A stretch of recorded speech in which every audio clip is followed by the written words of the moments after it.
Nah,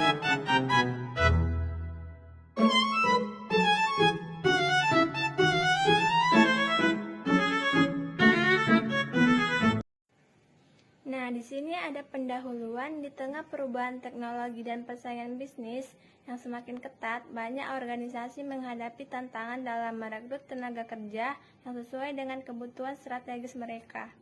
Salah satu masalah umum adalah ketidaksesuaian antara kompetensi karyawan baru dengan tuntutan pekerjaan, yang berdampak pada rendahnya kinerja dan tingginya turnover.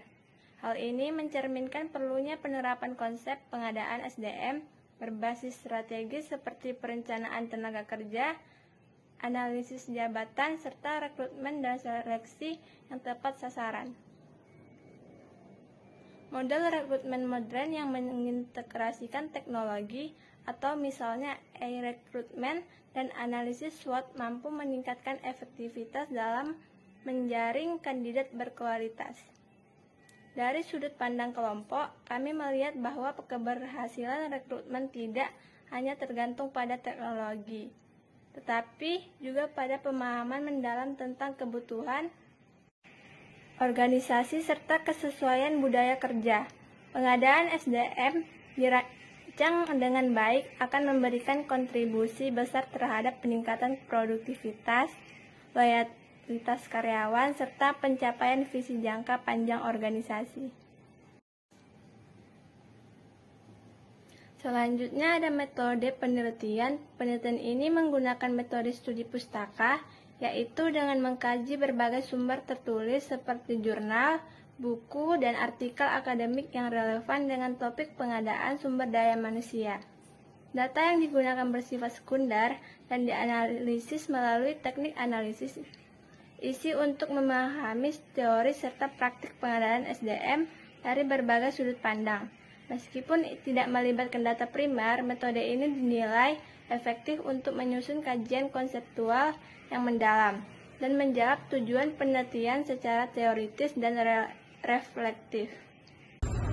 Hasil pengantar, hasil pencarian artikel.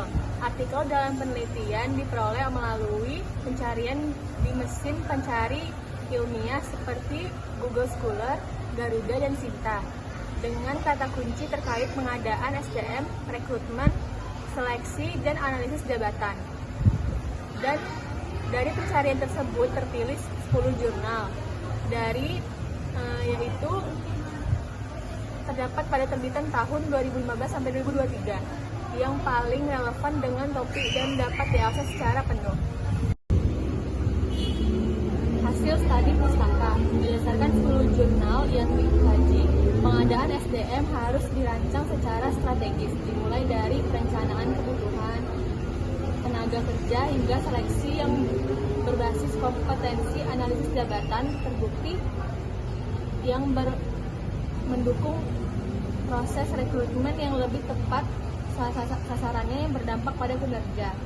Pendekatan SWOT, sistem e-recruitment, serta penempatan yang sesuai kepribadian juga meningkatkan efektivitas pengadaan SDM. Keseluruhan proses harus terintegrasi dengan strategi organisasi agar hasilnya optimal dan berkelanjutan.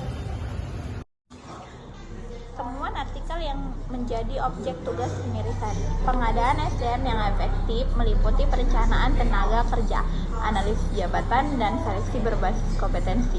Proses rekrutmen yang tepat serta penempatan sesuai kepribadian dan orientasi kerja terbukti meningkatkan kinerja. Pendekatan SO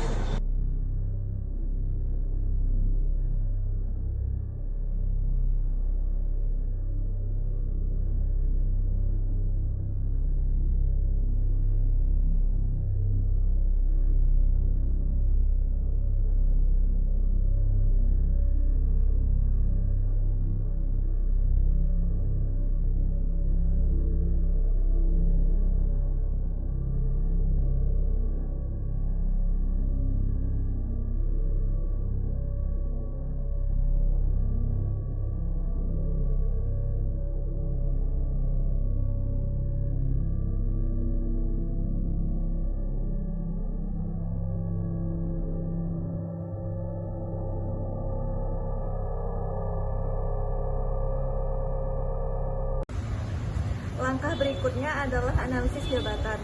Farhanidia dan Sofia Ahad 2019 serta Arafat dan Darmawati 2021 menegaskan bahwa deskripsi dan spesifikasi jabatan membantu rekrutmen menjadi lebih tepat sasaran. Hal ini sejalan dengan pendapat Mattis and Jackson 2011 yang menekankan bahwa analisis jabatan menjadi dasar penting dalam keseluruhan manajemen SDM. Pendekatan SWOT dapat digunakan untuk mendukung perencanaan SDM yang lebih strategis. Dalam tahapan rekrutmen dan seleksi, Karisma and Winnie 2023 serta Sumadinata dan Sari 2023 menyimpulkan bahwa sistem seleksi berbasis kompetensi seleksi secara signifikan berdampak pada kinerja karyawan. Seleksi berbasis psikotes, simulasi kerja, dan wawancara terstruktur mendukung akurasi pemilihan tenaga kerja. Faktor kepribadian dan penempatan juga penting. Novianto 2019 menyatakan bahwa kesesuaian kepribadian dan orientasi kerja dengan jabatan dapat meningkatkan kinerja. Ini didukung oleh teori person job dari Christopher Brown 2005. Modernisasi melalui e-recruitment, Sidik et al. 2018 membawa efisiensi dan transparansi sejalan dengan kebutuhan organisasi digital. Namun, strategi dasar tetap penting, seperti employer branding untuk menarik kandidat terbaik dari pasar tenaga kerja. Akhirnya, pengadaan SDM tidak berdiri sendiri, melainkan harus terintegrasi dengan pengembangan dan retensi. Penelitian Setiawan 2015 dan Sumadinata dan Sari 2023 menunjukkan bahwa pengadaan yang baik perlu didukung pelatihan berkelanjutan, sistem karir, dan kesejahteraan. Kesimpulan, pengadaan SDM adalah proses strategi yang mempengaruhi kinerja organisasi. Tahapannya mencakup perencanaan, analisis jabatan, rekrutmen, seleksi, dan penempatan yang harus dilakukan secara sistematis dan berbasis data. Penggunaan metode seleksi objektif dan teknologi seperti e-recruitment meningkatkan efisiensi, namun tetap perlu sentuhan manusia. Keberhasilan pengadaan juga dibentuk oleh keberlanjutan pengembangan SDM, serta penerapan prinsip etika dan keadilan. Organisasi harus adaptif terhadap perubahan untuk memastikan pengadaan SDM yang efektif dan relevan. Yang terakhir ada saran. Organisasi disarankan untuk merancang perencanaan SDM secara berkala dan selaras dengan visi strategi jangka panjang. Dengan mempertimbangkan data dan tren industri, analisis jabatan perlu diperbarui secara rutin agar tetap relevan dan mendukung proses rekrutmen yang tepat sasaran. Penggunaan e-recruitment dapat meningkatkan efisiensi, namun perlu didukung oleh kemampuan tim human resource dalam mengevaluasi kandidat secara menyeluruh. Selain itu, proses pengadaan dengan program pelatihan orientasi dan manajemen kinerja agar karyawan dapat berkembang secara optimal. Terakhir, penting bagi organisasi untuk menjunjung prinsip keadilan, harus terintegritas, transparansi, dan kepatuhan terhadap hukum ketenaga kerjaan guna menciptakan lingkungan kerja yang sehat dan inklusif.